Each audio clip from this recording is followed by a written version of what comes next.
Membuka kunci ilmu hikmah dengan tarekat. Puji syukur Zat yang Maha Penyayang. Tarekat hanyalah sekedar jalan, bertemunya ucapan dalam pikiran, menimbang, memilih dengan perasaan tenang. Benar tidaknya itu kita sendiri dengan penuh kesadaran akan bisa memilahnya. Tarekat juga biasa kita sebut, kita namakan dengan sembah cipta yang sebenarnya, yaitu mencegah nafsu yang merajalela, menjauhi sifat keburukan, berserah diri di hadapan Tuhan Yang Maha Esa.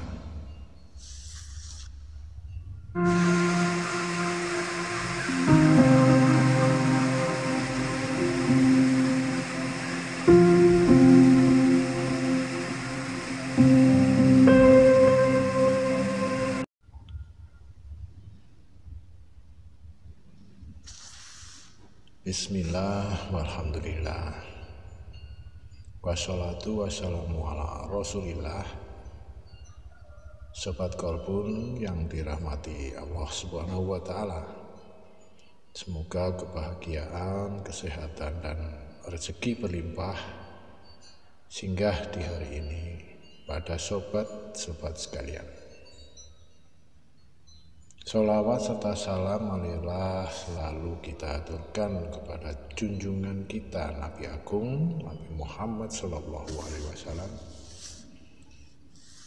Di sini akan kita bahas tentang tarekat yang luhur. Tarekat yang luhur itu bisa diibaratkan laksana samudra dengan syariat sebagai perahu. Syariat itu sebagai perahu yang berada di atas air laut. Disinilah akan ditemukan berbagai petunjuk serta ilmu. Maka sobat jangan sampai keliru. Jangan sampai keliru dalam hal untuk mempelajari dan menempuh ilmu hikmah ini. Sobat harus mendahulukan mempelajari, yaitu dengan menjalani syariatnya terlebih dahulu. Baru setelah syariatnya benar, kemudian dengan meningkatkan ilmunya dengan mempelajari tarekat. Hal ini jika sobat sekiranya telah mampu, memang seyogianya sih harus dibiasakan dengan berlatih dan terus berlatih, melatih dan menggembleng diri kita terlebih dahulu untuk menjalani syariat, sehingga syariat yang kita jalani itu sudah benar-benar sempurna. Maka selalu saya senantiasa memohon, semoga terus bisa mendapatkan lapangnya jalan anugerah, cinta dan kasih sayang Allah Subhanahu wa Ta'ala. Sobatku, sejak zaman Rasulullah Shallallahu Alaihi Wasallam, masih hidup, masih sugeng, tarekat itu sebenarnya sudah ada dan sudah banyak dipelajari dan diamalkan. Pada masa lalu pola perilakunya memang beda, yaitu karena pola masa lalu itu masih meninggalkan keduniawian, yaitu suhud atau suhud. Karena memang eranya waktu itu memang belum begitu memikirkan tentang harta dunia. Nah, di era modern saat ini, yaitu zaman milenial ini, ternyata kita masih membutuhkan dan bahkan harus mempelajari ilmu tarekat ini, karena masih menjadi hal yang diperlukan umat muslim, ya, terutama umat muslim ini. Karena dengan tarekat manusia akan memiliki sarana dan cara untuk kembali kepada Tuhan Yang Maha Esa, serta dengan memahami dan mengenal sifat-sifat Tuhan secara mendalam. Nah, sebelum kita lanjut lagi untuk mempelajari lebih dalam lagi, masuk lebih dalam lagi tentang mempelajari tarekat ini, ada baiknya jika saya sedikit memaparkan juga ya, sebuah ilmu tentang tingkatan-tingkatan zikir, karena nantinya ilmu tarekat ini masih berhubungan dengan kegiatan berupa zikir, amalan zikir ya, zikir atau wiridan.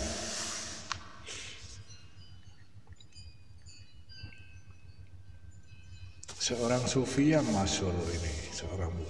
masyhur Ibnu Athaillah Al-Sakandari, menurut beliau itu membagi zikir itu menjadi tiga bagian.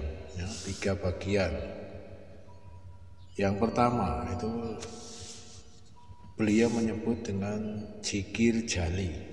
Zikir jali itu suatu perbuatan mengingat Allah dalam bentuk ucapan secara lisan yang mengandung arti yaitu berupa puji-pujian atau rasa syukur dan doa kepada Allah. Zikir ini diucapkan dengan suara yang jelas karena masih tingkatannya dasar dan fungsinya hanya untuk menuntun gerak hati. Sebagai contohnya yaitu dengan mengucapkan tahlil misalnya, la ilaha illallah. Kemudian tasbih sebagai contohnya subhanallah, dan takbir yaitu Allahu Akbar.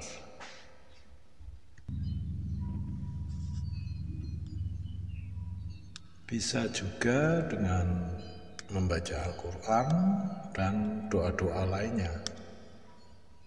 Hal ini biasa dilakukan umat muslim setelah selesai mengerjakan sholat fardu utamanya ya.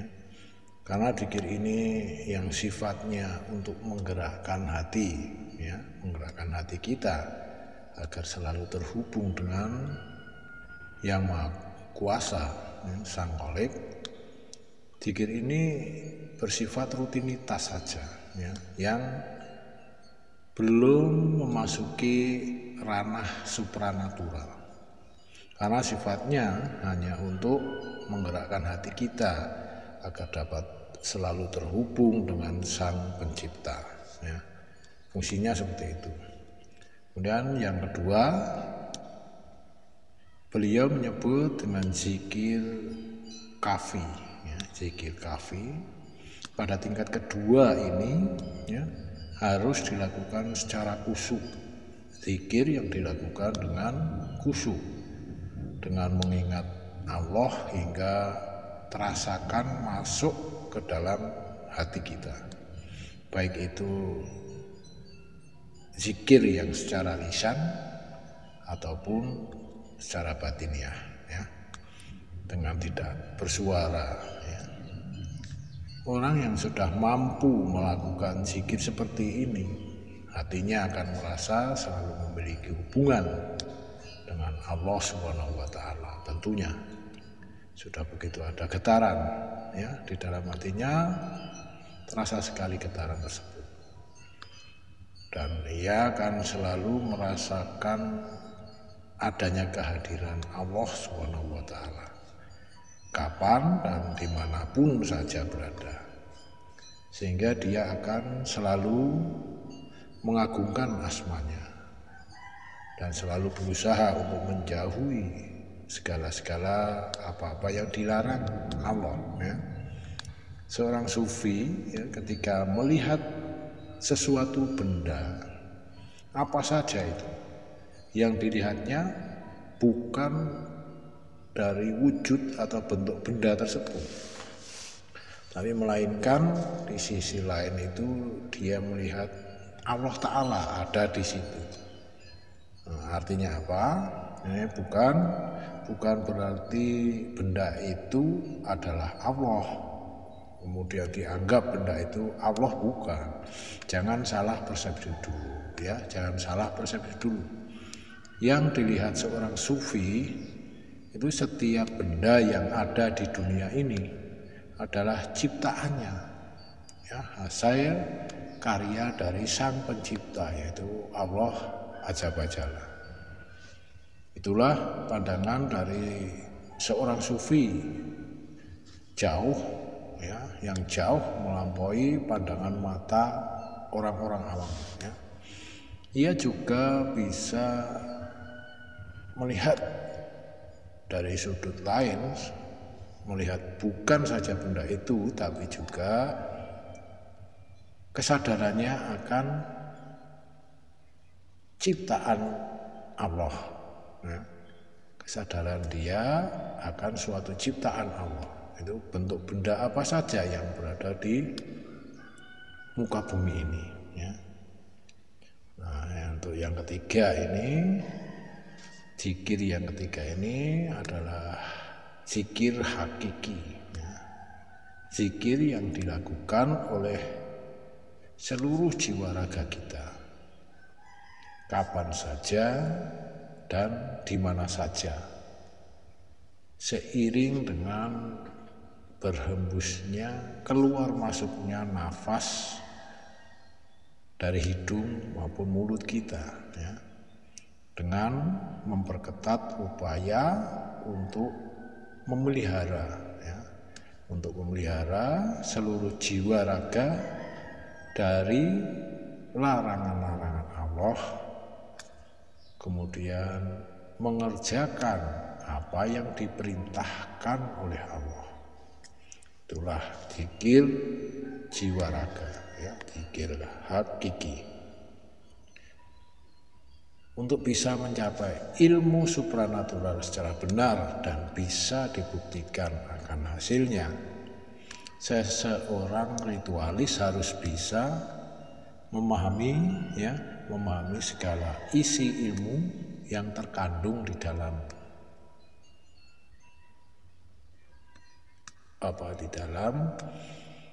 hikmah itu ya, di dalam ilmu hikmah itu sendiri ya, dengan tata cara puasa, tata cara berzikir, dan bisa mendalami makna dari apa yang ia zikirkan ya. Bagi orang yang percaya tentang amalan ilmu hikmah ya, bagi saudara-saudara yang percaya dengan amalan ilmu hikmah ini, silahkan Anda pelajari ya. Tapi pesan saya ya, niatnya itu hanya karena Allah semata ya, lillahi ta'ala ya. Dan bagi orang yang tidak percaya tentang ilmu hikmah ini, jangan sekali-kali untuk mempelajarinya, karena akan membawa mudarat nantinya ya. Untuk pendalaman ilmu supranatural yang harus sobat ketahui ya, mohon perhatikan dan fokuslah agar tujuan sobat yang sobat inginkan bisa terwujud.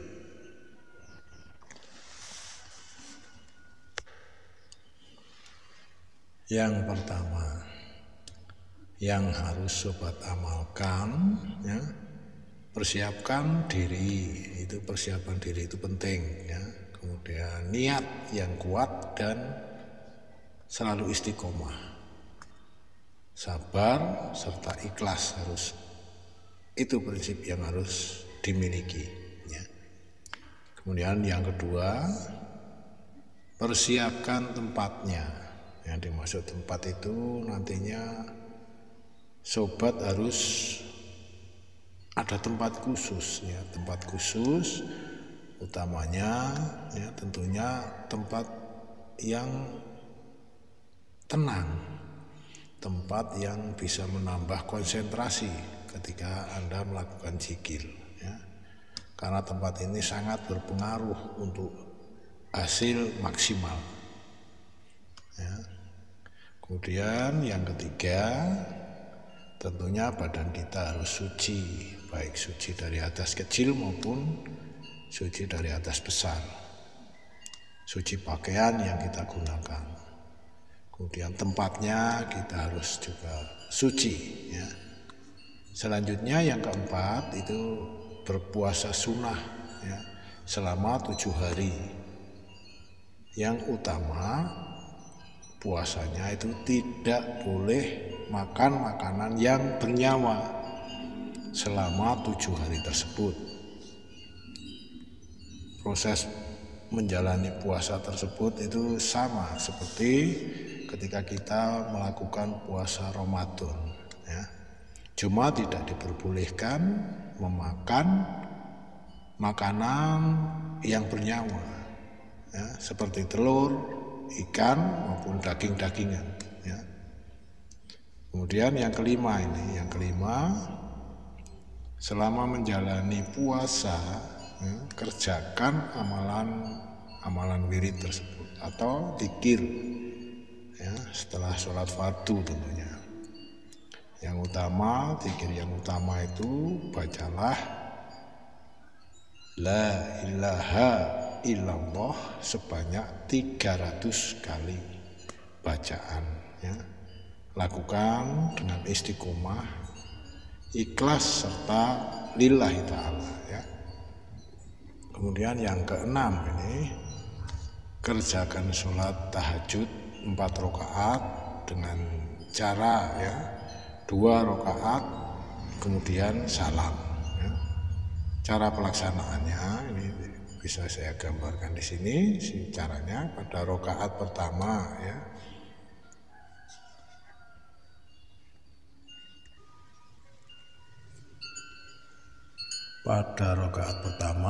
setelah membaca Al-Fatihah kemudian baca surat Al-Ikhlas sebanyak 7 kali ya. Pada rakaat kedua ya, setelah membaca Al-Fatihah dilanjutkan membaca surat Al-Falaq 7 kali juga ya. Nah, 2 rakaat yang pertama ini ditutup dengan salam, kemudian tutup dengan bacalah istighfar ya. Astaghfirullahaladzim alladzi la ilaha illa huwal hayyul qayyum wa atubu ilaih sebanyak 9 kali.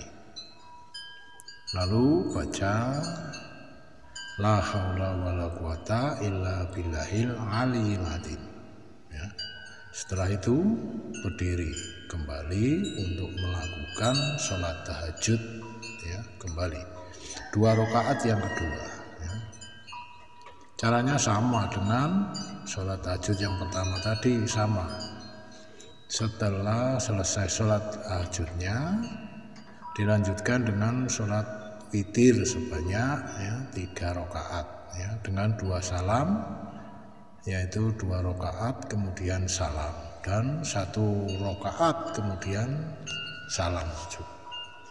Setelah selesai mengerjakan sholat tahajud dan witir, selanjutnya amalkan zikirnya ini. Bacalah la ilaha illallah ya, sebanyak 700 kali bacaan. Kerjakan dengan istiqomah dan lillahi ta'ala. Dan ini catatan ini pada hari ke-8-nya sobat harus melakukan ritual khusus ya pada sepertiga malam terakhir ini, sekitar pukul 2 hingga pukul 3 dini hari.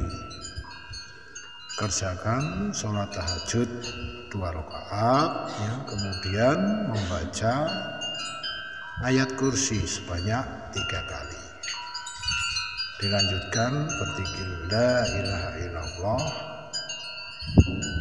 tanpa hitungan, waktunya, saatnya itu hingga menjelang datangnya waktu subuh. Jika semua ritual ini dilakukan dengan benar serta ikhlas dan lillahi ta'ala, jangan kaget, jangan terkejut, dan jangan takut, ya, jangan takut. Karena sobat akan didatangi malaikat atau sebangsa makhluk yang bercahaya. Jika mereka mengucapkan salam, maka segeralah membalas ucapan salam tersebut. Karena hari itu adalah hari hikmah dari ibadah sobat untuk menerima hadiah. Nah, kalau kita menyebutnya, kita setelah berjuang dan berhasil, kita mendapatkan hadiah, ya, sesuai dengan amalan yang sobat kerjakan. Insya Allah itu akan segera terwujud jika apapun amalan yang telah saya sampaikan ini sobat lakukan dengan benar, ya, dengan ikhlas lillahi ta'ala, ya, tanpa mengharapkan sesuatu imbalan sebenarnya, ya. Nah, demikian sobat sedikit yang bisa saya bagikan untuk sobat semua. Ya, semoga bermanfaat, ya, utamanya bagi diri saya pribadi, dan dapat semakin mempertebal, ya, mempertebal keimanan kita semua, ya. Wassalamualaikum warahmatullahi wabarakatuh.